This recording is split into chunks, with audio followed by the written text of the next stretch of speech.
The thing that's so cool is that when you start like having those moments of being vulnerable with people, your relationships become closer in like a real way. And then I have friends who have come to me and been like, oh my God, I said this thing and I'm really embarrassed about it. And it's like, oh my God, I can really relate to that, you know? And like, and those are the moments of healing where it's just like, we are not alone. Yo, I'm Bryce III. And I'm Liz McKean. And you are now tuned in to the Rise, Recover, Live podcast. Here we dive into all the recovery stories from around the world. And we talk about all pathways because there's no one right way to recover. If you've been with us for a while, you know how powerful stories are. So get ready for your community to get just a little bigger today. We are so glad that you're here. Let's get into the show.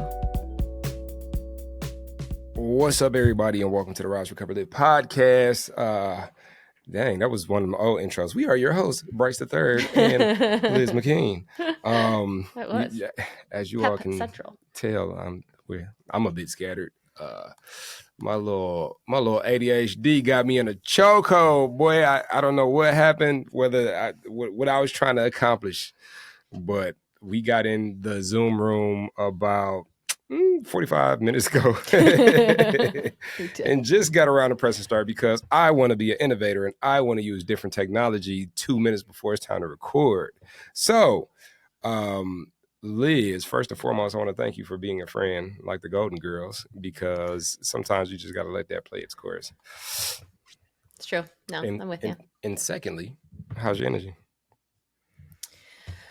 I feel my energy. I'm going to answer, and then I respectfully and formally request a new question because it's been stressing me out lately to figure out what my energy is. And I don't know, I think that's an energy in itself. But for today, I actually feel some relief because it has been a really hectic week. And today was kind of like the peak of the hecticness and the busyness and like some of the things I was the most nervous about. And that part is accomplished and it went well and I feel good. So, Nice. Yeah, that I agree that can get a bit tricky, especially when you begin. Let me speak from eyes. When I began to be intentional, there can be this thing where like I myself am a vice grip upon myself, trying to figure out what's going on with myself, and that itself is like an extra weight on myself. And it's like, yo, sometimes I just got to put that down and I got to take a break and I got to go play kickball or something that I've never done before, just to like, I need you know how you go into cologne or perfume spots and then you smell a fragrance and then they give you that coffee so you can sniff it and it like resets your palate so you can keep like smelling fragrances. Yeah. Like I be needing like spiritual palate cleansers and, you know, asking myself, what is my energy? Just like trying to smell all the different smells and determine between the different scents and all the smells without giving myself a break. Yeah, I'm with you. Thanks for understanding. Yeah. We did it. Well, that was our episode. Thanks for coming by, everybody. I feel like, you know, we are in a space within the show that's similar to the spaces that we'll enter into in life and intentional living and asking ourselves, like, what is my energy over and over and over again? Where it's like, yo, you know, we got how many episodes? We got a couple hundred episodes under our belt, and we've shown up over and over and over. And, you know, there's some changes in which we want to create programming for you, but also Liz and I have grown. I would dare not go listen to the first episode of this podcast because I would definitely not want to hear my voice. Yeah. But I know him who, you know, showed up to this podcast so long ago is not the same him that's here now. Yeah. And so we're doing a thing where we show up and we talked a bit about some things that kind of like it crossed your mind, Liz, for episode topic today. But yeah, beyond that, man, like something I call it the couch conversation, right? Where so say like you somebody who go visits your daddy every 2 weeks, and you know you come over every 2 weeks, and it's the weekend that you're supposed to come over, and like everybody's like, okay, cool, we got to go hit this restaurant, we got to go to get these clothes, we got to go to this park, we got to do everything and try to fit it all in these 2 days. And it's like, that's kind of why I never wanted to be a weekend dad, because it's like, it's just the things that pop up when we're sitting on a couch with each other and we ain't got nowhere to go and nowhere else to, or no one else to be with. And it's just like, man, if you was a frog in June, what color would you be on Jupiter?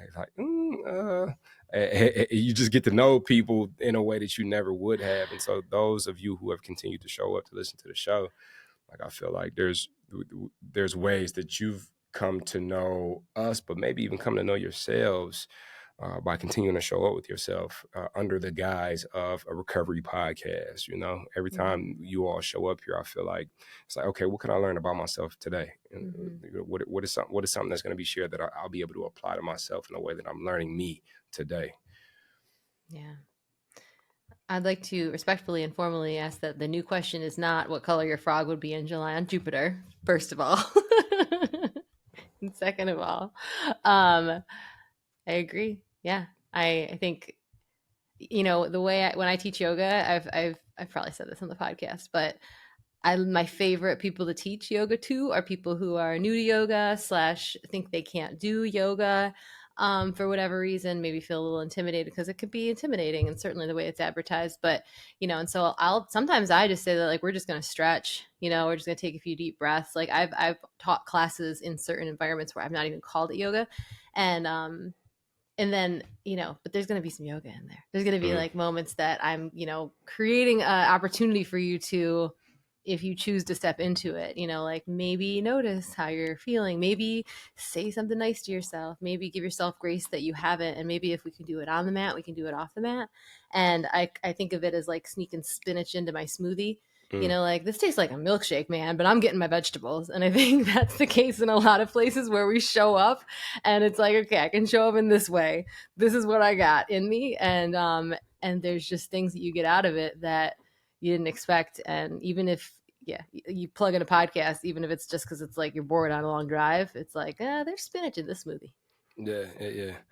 This tastes like a milkshake, man, but I'm getting my vegetables. Is definitely the new show merch. Look out for the shirt that says that exact quote.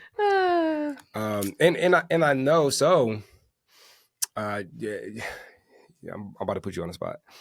So historically, the couch conversation episodes have made Liz a little uncomfortable, because it's like, from what you've expressed, it's like, hey, well, what is the objective? I don't want it to be about me. I don't want the spotlight to be about me. Like, let's have a topic, let's have an objective, and yeah, this is a branded podcast, so that's an important part of the work.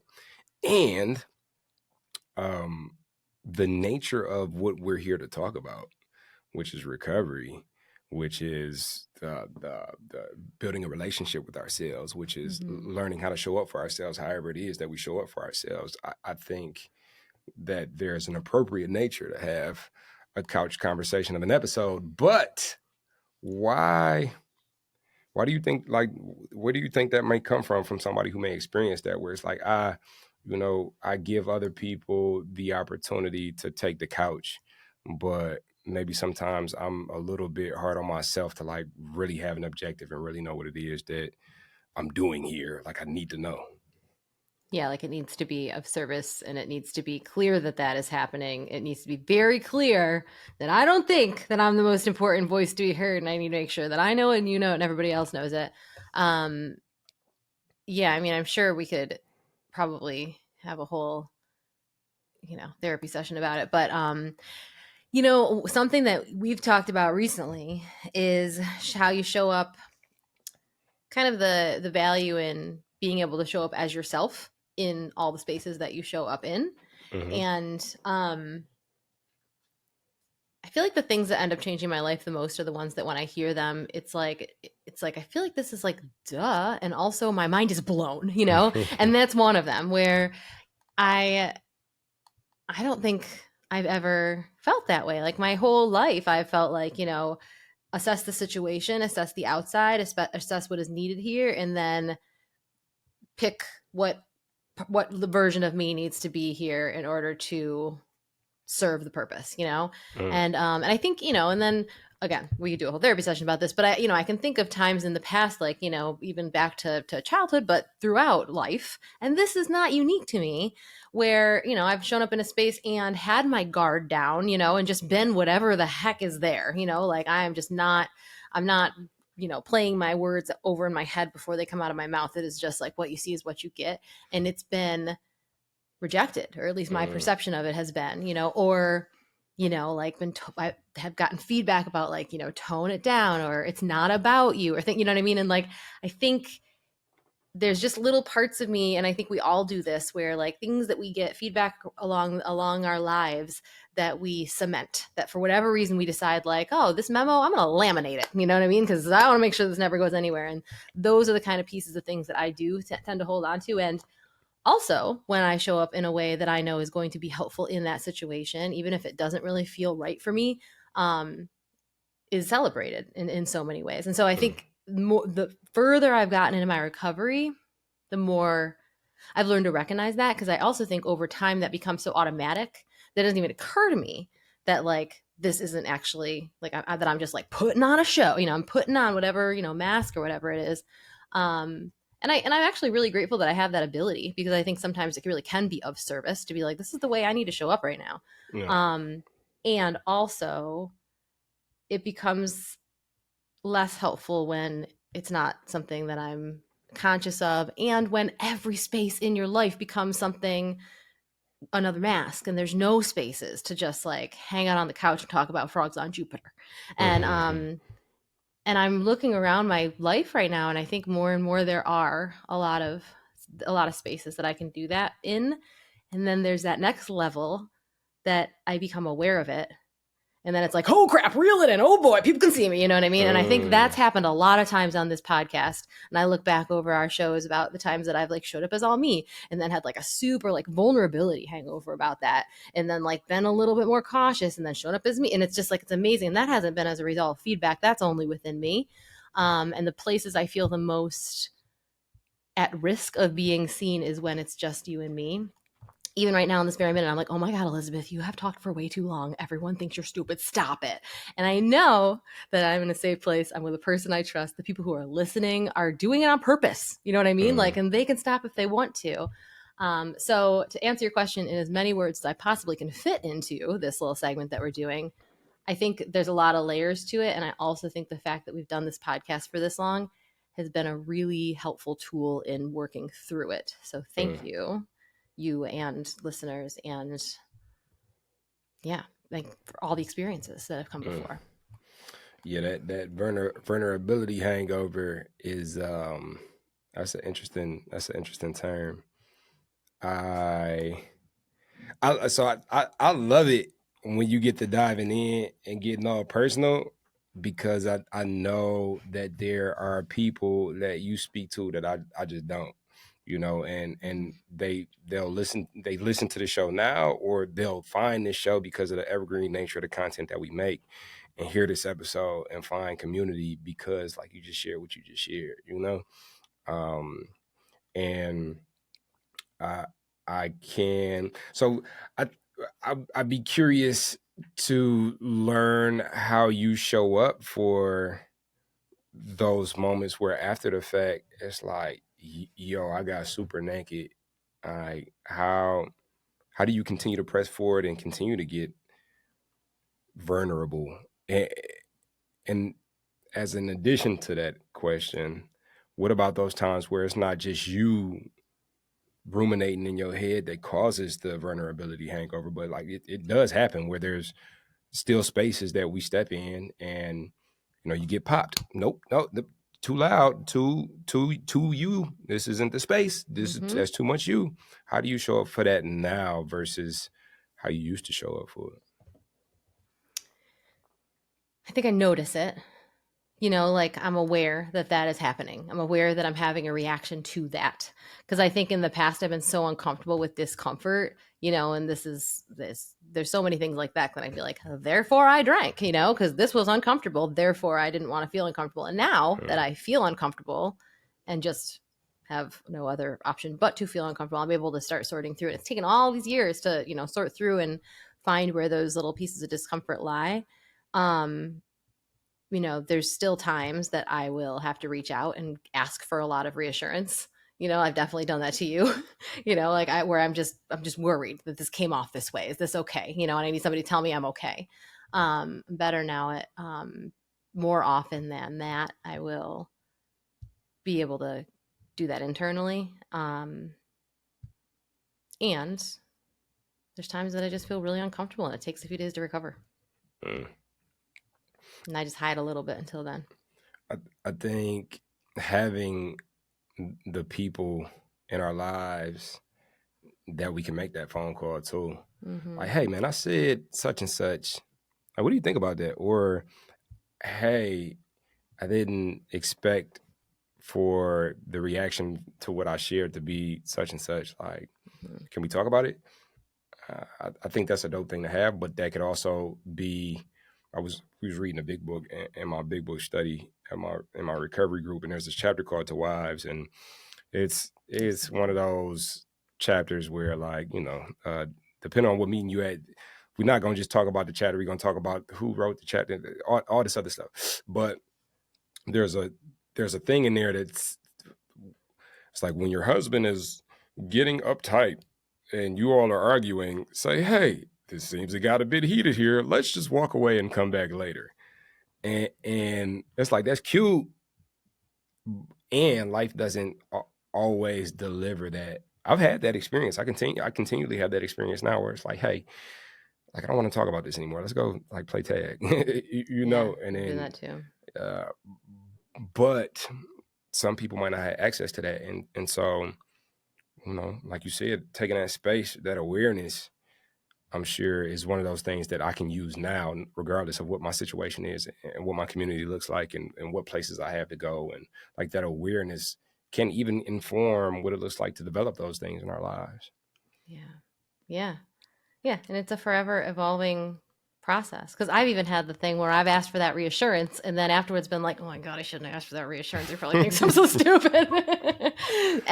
But the thing that's so cool is that when you start like having those moments of being vulnerable with people, your relationships become closer in like a real way. And then I have friends who have come to me and been like, oh my God, I said this thing and I'm really embarrassed about it. And it's like, oh my God, I can really relate to that, and like, and those are the moments of healing where it's just like, we are not alone. And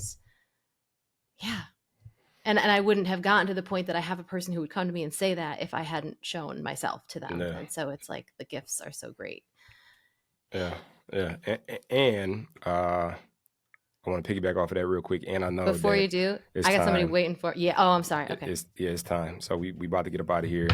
Bryce's ADHD deprived everybody of how deep this conversation can go. But the beautiful thing is Liz and Bryce will always be Liz and Bryce, no matter what version of Liz and Bryce we are. So we will continue to have these conversations in public. But what I will say is that for every one person, like for every 30 people that's like, yo, you too loud, when you make that connection of that one person, it's like wherever I go, like I know somebody that like it. You know what I'm saying? Like, I know somebody that like it. And I think that's what my 12-step program did, was it showed me a group of people that's like, oh, the stuff we joke, like there was a guy at my meeting, and he was like, he had shared something. He was like, yeah, and then I lost custody of my child. And then he like chuckled. And somebody on the other side of the room was like, oh, wow. Oh no. And and when I shared, I'm like, bro, that's why I'm here. Cause I need to be around people that can chuckle about stuff like that. Like we get it.